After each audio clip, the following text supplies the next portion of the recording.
हमें हमारे इतिहास की पुस्तकों में 70 साल तक अकबर, बाबर, हुमायूं, औरंगजेब क्यों पढ़ाए गए, इस पर हमने कभी चिंतन नहीं किया। इस तथ्य का खुलासा नटवर सिंह ने अपनी पुस्तक one life is not enough में 144 पेज नंबर पर किया है। आप जाकर के पढ़ सकते हैं। वो अपनी पुस्तक one life is not enough में ये कहते हैं, 1969 में भारत की तत्कालीन प्रधानमंत्री इंदिरा गांधी अफगानिस्तान के काबुल दौरे पर थी। उस दौरे में शाम के समय इंदिरा गांधी सामान्य रूप से भ्रमण करने के लिए निकली। भ्रमण करते समय रास्ते में एक स्थान पड़ा।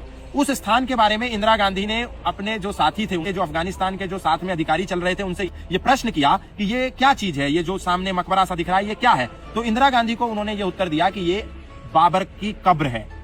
उस समय इंदिरा गांधी ने कहा कि मैं उस कब्र के नजदीक जाकर के उसको देखना चाहती हूं। अधिकारियों ने उनसे सुरक्षा का हवाला देकर के मना किया, लेकिन इंदिरा गांधी नहीं मानी और इंदिरा गांधी अपनी गाड़ी में से उतर करके उस बाबर की कब्र पर जाकर के खड़ी हो गई। नटवर सिंह, जिन्होंने one life is not enough ये किताब लिखी, उस समय इंदिरा गांधी के साथ थे। वो अपनी इस किताब में लिखते हैं कि मैं इस दृश्य को देख करके हतप्रभ था, आश्चर्यचकित था। इंदिरा गांधी वहां कई मिनट तक खड़ी रही, मस्तक झुका करके बाबर की कब्र पर। अब आप इससे अनुमान लगाइए कि देश की प्रधानमंत्री उस बाबर की कब्र पर क्या कर रही थी, जिस बाबर ने मीर बांकी को आदेश देकर के मर्यादा पुरुषोत्तम श्री राम का मंदिर तोड़वाया था।